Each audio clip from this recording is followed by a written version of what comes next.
오늘 말씀의 제목은 작은 행동이 신앙을 결정한다라는 제목으로 하나님 말씀 전하겠습니다. 어떤 박물관이 있습니다. 그 박물관은 모든 전시물들이 유리로 쌓여 있습니다. 여러 실로 이루어지고 여러 층으로 이루어져 있는데요. 아침에 개관을 하자 우리가 들어가서 확인할 수 있는 것이 있는데, 어떤 전시물이 가장 인기 있는 전시물일까요? 어떻게 확인할 수 있을까요?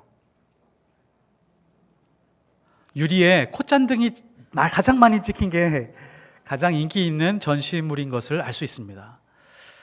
사람의 행동은요, 잠깐 보였다가 사라지는 것 같지만 사람들이 하는 모든 행동들은 어딘가에 쌓여 있습니다. 특별히 어떤 공간에 쌓여 있습니다.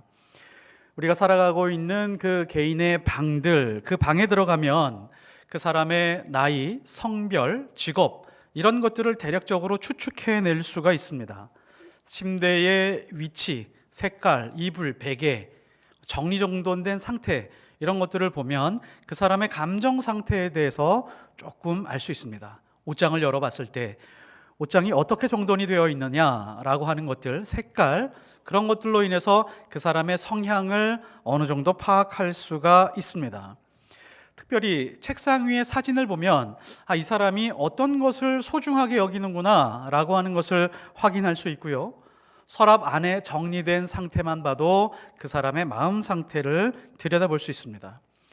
더 잘 알 수 있는 것이 있는데, 그 사람이 가지고 있는 그 개인 쓰레기통을 보면 그 사람이 가지고 있는 생각, 행동 패턴, 이런 것들을 알 수가 있습니다.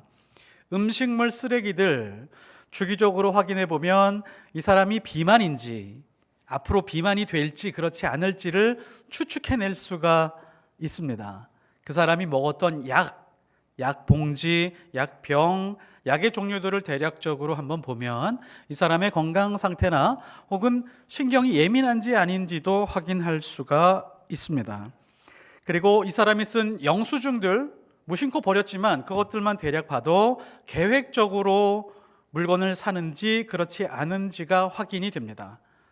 우리가 흔한 예로 알 수 있는 것이 이런 거죠. 범죄가 있었을 때 경찰들은 주변의 쓰레기통들을 뒤집니다. 거기에 행동이 쌓여 있기 때문에 근거를 찾아내게 되는 거죠. 90년대에 일본에서 어떤 사람이 주식으로 아주 크게 부자가 된 사람이 있었습니다. 기자가 가서 인터뷰를 한 거죠. 당신은 어떻게 그렇게 실수하지 않고 실패하지 않고 주식에서 성공을 했습니까? 라고 질문을 하니까 그냥 뻔한 답이 나올 줄 알았습니다. 재무제표를 보면서 분석했습니다. 그럴 줄 알았더니 자기가 마음에 드는 회사의 화장실을 찾아가는 거예요.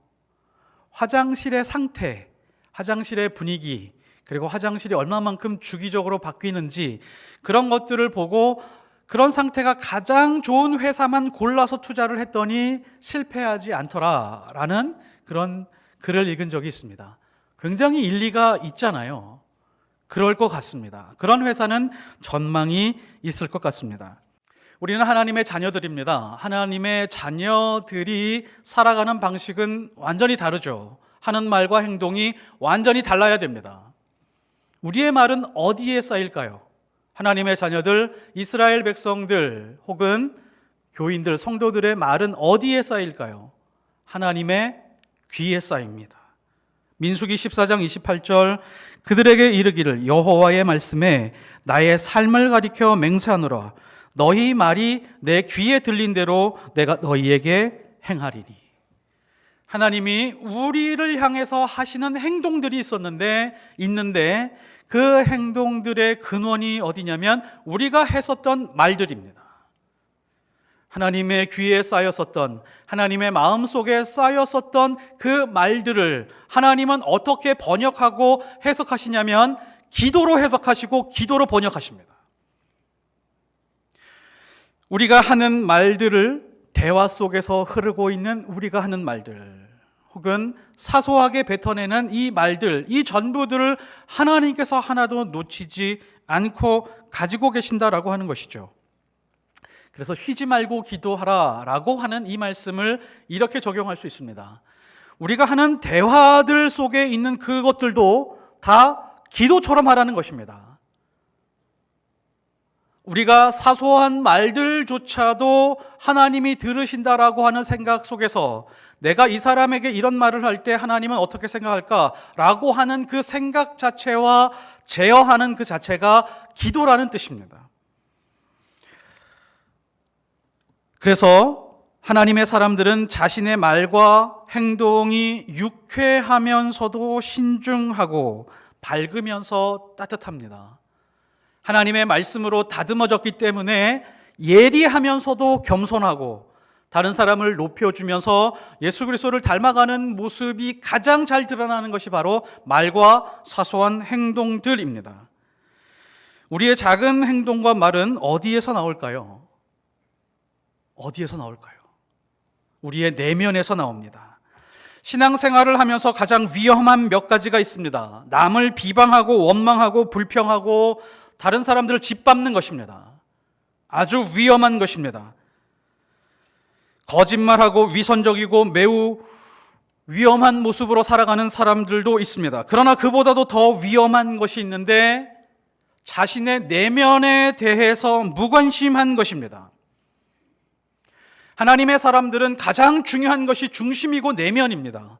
이 내면은 무엇으로 중심을 잡고 컨트롤이 되어야 되냐면 생명의 말씀, 살아있는 말씀, 오늘 나에게 주신 그 말씀으로 중심을 잡고 우리의 행동과 생각과 태도와 마음과 말하는 모든 것이 제어될 수 있어야 됩니다. 그러나 내면에 관심을 가지지 않으면 우리는 언제나 다른 사람을 비방하고 원망하고 짓밟는 것을 하고 있음에도 불구하고 그것을 큰 잘못으로 느끼지 못할 위험에 빠질 수가 있습니다. 내면에 관심을 가지지 않으면 자연스럽게 겉모습에 치중하게 됩니다. 사람에게 보여주고 사람이 평가하고 인정하고 사람이 잊어버리면 그만이지 라고 하는 생각 속에 머물 수가 있습니다. 겉모습은 멋들어진 옷을 입고 위장하고 있지만 내면은 상하고 부패한 상태에 있을 수 있습니다. 예수님이 이렇게 말씀하셨습니다. 마태복음 7장 16절 사람 안에서 나오는 것이 사람을 더럽게 하는 것이니라. 누구에게 말했죠? 바리새인들에게 말했습니다. 바리새인들을 이렇게 지칭했습니다. 외식하는 자들아. 이 말씀은 내면에 조금도 주의를 기울이지 않는 사람들아, 내면에 하나님의 말씀이 조금도 작동하지 않는 사람들아 라고 하는 그런 뜻입니다. 사람이 내면의 관리를 가장 못할 때가 있습니다. 그때가 언제냐면 돈에 붙들려 있을 때입니다. 물질에 끌려 다닐 때입니다. 그때 사람은 가장 겉모습만 두텁게 치장을 하고 내면은 그냥 가리고 잊어버린 채 살아갈 때가 많습니다. 그래서 예수님은 회칠한 무덤, 독사의 자식 이렇게 질타하셨습니다. 성령을 받은 사람이라고 할지라도 내면의 세계가 상하고 부패하면 유혹의 욕심을 따라 살게 됩니다. 에베소서 4장 22절에 보면 너희는 유혹의 욕심을 따라 썩어져가는 구습을 따르는 옛사람을 벗어버리라 라고 말씀하고 있습니다. 바리새인들을 향한 질타, 이것이 사실은 우리의 내면을 두고 하시는 하나님의 말씀입니다. 썩어져가는 것을 붙들고 만족하고 기뻐하는 사람들, 이 사람들을 옛사람들이라고 합니다. 과연 그렇다면 우리도 또한 이 말씀에서 벗어날 수 있는 사람은 단 한 사람도 없습니다. 우리도 또한 썩어져갈 것들을 붙들고 전전긍긍하며 이 세상에서 가장 고귀하게 평가를 받고 있지만 하나님은 아무렇지도 않게 여기시는 것들에 대해서 가슴 아파하고 있다면 여전히 내 안에서 주장하고 있는 자는 옛사람입니다. 내면이 여전히 부패한 상태라고 하는 것이죠. 오늘 말씀은 내면에서 유혹의 욕심을 따르는 작은 행동들, 사소한 말 때문에 치명적인 죽음을 맞이한 부부의 이야기입니다. 아나니아와 삽피라. 자기 소유를 팔아서 얼마를 감추고 사도들의 발 앞에 두면서 전부를 팔아서 바친 것처럼 거짓말했습니다. 이 사람들 보기에는 사소한 것 같죠. 우리는 이 말씀을 읽으면서 의문을 가지게 됩니다. 소유를 팔아서 바친 금액이 더 크고 감춘 금액은 작았을 텐데 그냥 따끔하게 꾸중하고 그냥 야단치고 회개하게 하면 됐을 것을 죽일 필요까지 있었는가라고 하는 생각이 드는 것이 사실입니다. 성령을 속인 결과로 아나니아와 삽비라가 즉사하는 장면은 소름 끼칠 정도로 차갑고 잔인한 장면입니다. 우리는 신앙생활을 하면서 하나님 앞에 구하는 것이 있습니다. 순전하게 순결하게 구하는 것이 있죠. 하나님, 축복이 필요합니다. 능력이 필요합니다. 이거 제 욕심대로 사용하지 않겠습니다. 능력을 주십시오. 복을 주십시오. 이렇게 구할 때가 있습니다. 하나님 나라 가는 그날까지, 우리 코에서 숨이 사라지는 그날까지 하나님 앞에 구하는 기도의 제목이 대부분이 평안과 은혜입니다. 이게 우리가 구하는 기도 제목의 핵심이고 압축된 내용입니다. 자, 그러면 거꾸로 하나님이 하나님의 백성을 선택하시고 하나님의 자녀들에게 요구하는 것은 무엇일까요? 하나님은 모든 것으로 채워주실 수 있습니다. 죽은 자도 살려내실 수도 있고 우리에게 재물도 얼마든지 채워주실 수 있으며 모든 병을 다 치유하실 수 있는 분이십니다. 그러나 하나님의 백성을 선택하시고 하나님의 백성에게 요구하는 것이 있습니다. 그것이 무엇일까요? 정결함입니다. 성결함입니다. 깨끗함입니다. 구약 성경 전체를 한번 보십시오. 단순합니다. 하나님의 백성들이 아무리 부강하고 아무리 많은 힘을 가지고 있다라고 할지라도 정결하고 성결하지 않으면 완전히 무너뜨렸습니다. 그런데 하나님 앞에서 다시 회개하고 자복하고 온몸에 죄를 뿌린 다음에 옷을 찢으면서 회개하면 다시 일으켜 주셨습니다. 어떤 상황일지라도 일으켜 주셨습니다. 모두 실패하고 절망하고 다 죽은 자 같을지라도 다시 일으켜 주셨습니다. 그러다가 다시 하나님을 멀리하고 정결하지 않으면 또 망했습니다. 다른 나라의 포로로 가게 하신 이유가 있죠. 자신의 백성만큼은 거룩하게 인도하고 싶으신 뜻이 있었습니다. 우리는 하나님 앞에서 이런 정체성을 가지고 있습니다. 왕 같은 제사장. 근데 잘 살펴보면요, 우리의 표면적인 욕심이 있습니다. 왕 같은 제사장이 가지고 있는 권한과 축복과 이런 것들은 취하고 싶지만 제사장에게 주어진 그 의무에 대해서는 별로 관심이 없습니다. 하나님, 제사장이 가지고 있는 그 임무, 이거는 하나님 앞에서 완수하고 싶습니다 라고 하는 거룩한 욕심과 열정은 없습니다. 하나님이 대제사장을 세우면서 의복을 입히셨습니다. 아주 복잡한 의복을 입히셨고 그 하나하나마다 뜻이 있었습니다. 특별히 이마에다가 하얀 터번을 씌우시고 금박으로 붙이셨는데 거기에 글자를 새기셨습니다. 뭐라고 새기셨죠? 여호와께 성결. 하나님이 하나님의 제사장을 바로 정면으로 바라볼 때 여호와께 성결, 깨끗함, 이것만큼은 바로 보일 수 있도록 하나님께서 제사장들에게 그렇게 새겨두신 것입니다. 이게 제사장의 임무였습니다. 그런데 우리는 제사장이라고 하면서 제사장에게 가장 주요하게 하나님께서 요구하는 것에 대해서는 전혀 관심이 없습니다. 하나님의 뜻을 잘 살펴보십시오. 하나님은 하나님의 백성들을 선택하셔서 온 민족 위에 뛰어나게 하시려고 하셨는데 군사력이나 혹은 경제력을 부강하게 하신 다음에 뛰어나게 하시려고 하시는 방법을 한 번도 사용하신 적이 없습니다. 가장 뛰어난 학자들, 가장 유능한 대학기관 같은 것들을 잘 만들어서 온 세계 위에서 가장 뛰어나게 하시려고 하신 적이 없습니다. 노벨상을 가장 많이 타게 하기 위한 뜻을 세우신 적이 없습니다. 하나님의 뜻은 하나님의 백성이 하나님 앞에서 가장 깨끗하고 거룩하고 정결한 그런 민족이면 어떠한 상황에서 오든지 간에 그 백성을 세상에서 가장 높이 세우셨습니다. 그 부산물이 유대인입니다. 그런데 우리는 이러한 것에 대해서 관심이 없습니다. 예수님이 이 땅에 오신 이유는 하나님의 백성이 예수 그리스도의 피로 말미암아 정결하게 되는 것입니다. 성공하는 것 아닙니다. 부유하게 돼서 교회 많이 세우는 것, 선교지에 교회 많이 세워서 하나님께 영광 돌린 것 아닙니다. 교회가 없어도 좋다. 정결하고 깨끗한 백성들이 있었으면 좋겠다. 회개하고 정결하면 하나님은 언제나 승리를 주셨습니다. 실력이 없어도 승리하게 하셨고 가진 것 돈이 없어도 승리하게 하셨습니다. 패배를 허용하신 적이 단 한 번도 없었습니다.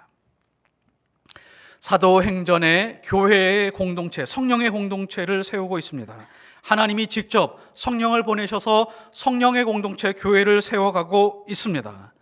성령의 충만함을 입은 성도들은 다 같이 한 마음과 한 뜻이 되어 자신이 가지고 있는 모든 소유를 성도들의 발 앞에 두고 서로가 필요한 대로 공급하고 나누어주고 기쁨과 만족 가운데 교회를 이루어 가고 있었습니다. 그런데 이게 일회적인 사건입니다. 재산을 다 나누어서 n분의 1로 나눴던지 필요한 자들을 공급했던지 이미 다 재산들이 다 공급되고 나눠졌습니다. 자, 그러면 교회가 한 번 모일 것이 아니죠. 일회적인 모임이 아니었습니다. 다음에 또 모이고 일주일에 한 번 모이든 주중에 모이든 1년, 2년, 3년, 4년 가서 모여야 되는데 교회의 운영위원이었던 사도들이 고민에 빠지게 되었습니다. 분명히 고민에 빠졌을 것입니다. 왜요? 수천 명이 모이고 있는데 기초적인 운영비가 없는 겁니다. 성도들이 필요에 따라 공급을 하고 나서 남은 자산이 아무것도 없습니다. 그렇다고 사도들이 부자도 아니었습니다. 깊은 고민에 빠져서 기도하고 있었는데 그 상황을 잘 보고 있었던 요셉이라고 하는 사람이 그렇구나, 이 교회가 운영이 되어야 되는데 운영비가 없겠구나 라고 하는 생각을 했었던 것 같습니다. 그래서 자기가 소유하고 있던 밭, 그 모든 자산을 전부 다 팔아서 사도들의 발 앞에 두었습니다. 그러자 사도들이 큰 위로를 받았습니다. 하나님이 세우신 교회, 이 교회가 이제 조금 힘이 생기겠구나 라고 하는 위로를 받았던 것 같습니다. 그래서 요셉이라고 이름을 부르지 않고 위로의 아들 바나바라고 그렇게 불러주었습니다. 이것이 온 교우들에게 소문이 나서 모든 교우들이 칭송하고 감사해하고 그렇게 인정하고 칭찬을 했습니다. 그때 이 장면을 지켜보던 아나니아와 삽비라가 있습니다. 아나니아와 삽비라는 분명히 초창기 개척 멤버였을 것입니다. 예루살렘 출신도 아니고 저기 키프로스 섬에서 살던 사람이 갑자기 예루살렘에 와서 재산을 모두 팔아서 바치고 난 다음에 온 교우들이 칭송을 하네. 야, 우리도 재산이 좀 있어. 부부끼리 의논을 하고 난 다음에 재산을 팔아서 사도들의 발 앞에 갖다 둡니다. 동기는 아마 시기심이고 경쟁심이었을 가능성이 높습니다. 사도행전 5장 1절에서 2절에 보면 아나니아라 하는 사람이 그의 아내 삽비라와 더불어 소유를 팔아 그 값에서 얼마를 감춤해 그 아내도 알더라. 얼마만 가져다가 사도들의 발 앞에 두니. 이 부부도 똑같았습니다. 겉으로는 똑같았습니다. 경건의 모양은 똑같았습니다. 그러나 내면은 완전히 부패하고 썩어 있었습니다. 자기 소유를 팔아서 대부분을 헌금하는 것은 칭찬할 만한 일입니다. 존경받을 만한 일입니다. 그 중에 일부를 자기가 사용해도 아무런 문제가 없습니다. 가장 큰 문제는 거짓말하고 속였다는 것입니다. 이것이 바로 하나님 보시기에 아간의 범죄와 동일했었던 것입니다. 이스라엘이 여리고성을 치고 아이성에서 패배한 것과 같이 거짓으로 자리 잡고 있는 그 지위는 공동체, 하나님 나라 백성을 완전히 부패하게 할 수 있다는 하나님의 판단이셨던 것입니다. 그래서 하나님은 사소한 불순종에도 징벌하셨던 것입니다. 하나님은 가나안 땅에 들어가는 백성들이 불순종으로 부유해지는 탐욕을 조금도 허락하지 않으셨습니다. 예수 그리스도의 피와 몸으로 이루어진 교회 공동체를 세우면서 성령을 속이는 일로 교회가 세워지는 것, 그것으로 기초를 세울 수 없었기 때문에 하나님은 용납하지 않으셨습니다. 이 모든 뜻을 살펴보면 하나님은 다시는 에덴 동산에서 선악과 같은 그런 실수를 반복하지 않고 싶으셨습니다. 다시는 어떠한 범죄와 죄악으로 인해서 하나님이 이끄시는 그 구원의 역사, 하나님이 사랑하는 백성들이 지옥으로 가는 것을 더 이상 지켜보기가 어려우셨던 것입니다. 그래서 우리는 내면에서 속삭이는 작은 유혹과 탐심에 대해서 민감해야 됩니다. 그것을 합리화시키고 축소시키거나 사람들의 달콤한 위로 때문에 그것을 덮어둘 수 없어야 됩니다. 내 안에 작은 탐심을 방치하면 성령의 역사를 억제할 수 있습니다. 때로는 영적으로 극심한 공궁에 빠질 수도 있습니다. 이것을 명심해야 됩니다. 교회에 가장 큰 문제가 있다면 아나니아와 삽비라와 같은 모습으로 교회 전체가 변질되어 가고 있다는 것이고, 사소한 사소한 죄악들을 교회가 그냥 덮고 놓고 가는 그런 모습들이 있다는 것입니다. 하나님은 우리의 말을 모두 듣고 계시고 우리의 작은 행동들을 모두 보고 계십니다. 시편 139편 1절에서 5절까지 보면, 여호와여, 주께서 나를 살펴보셨으므로 나를 아시나이다. 주께서 나의 앉고 일어섬을 아시고 멀리서도 나의 생각을 밝히 아시오며 나의 모든 길과 내가 눕는 것을 살펴보셨으므로 나의 모든 행위를 익히 아시오니 여호와여, 내 혀의 말을 알지 못하시는 것이 하나도 없으시니이다. 우리의 앉았다 일어나는 것, 심심해서 앉았다 일어나는 것, TV 리모컨 눌렀다 말았다 하는 것, 이런 사소한 것들에서부터 누워있는 모습, 그리고 우리가 직장에서 하는 모든 말들, 우리가 하는 모든 행동들을 하나님께서 살펴보고 있습니다. 내 혀에 얹혀져 있는 나의 생각과 나의 마음들을 모두 읽고 계시다라고 성경은 말씀하고 있습니다. 성경에서 유명한 하나님이 사랑하는 다윗이 몰락한 시점이 있습니다.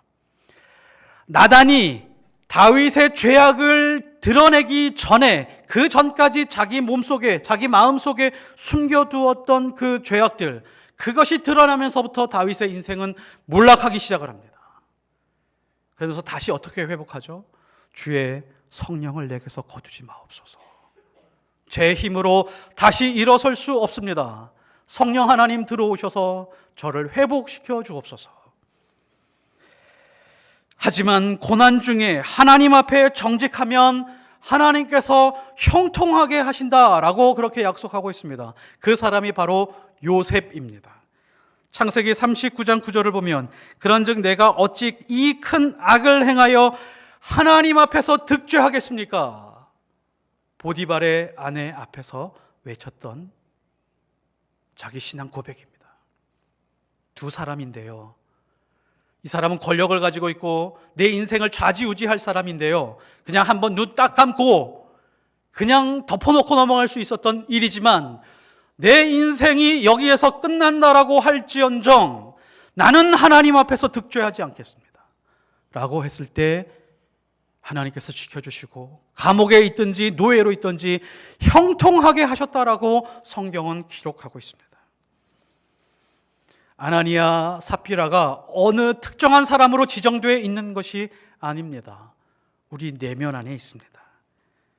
아나니아와 삽비라의 범죄를 버리고 여호와 앞에서 성결한 삶을 갈망해 가며 왕같은 제사장으로 하나님 앞에서 쓰임받는 주의 거룩한 백성들이 되시기를 예수 그리스도의 이름으로 축복합니다.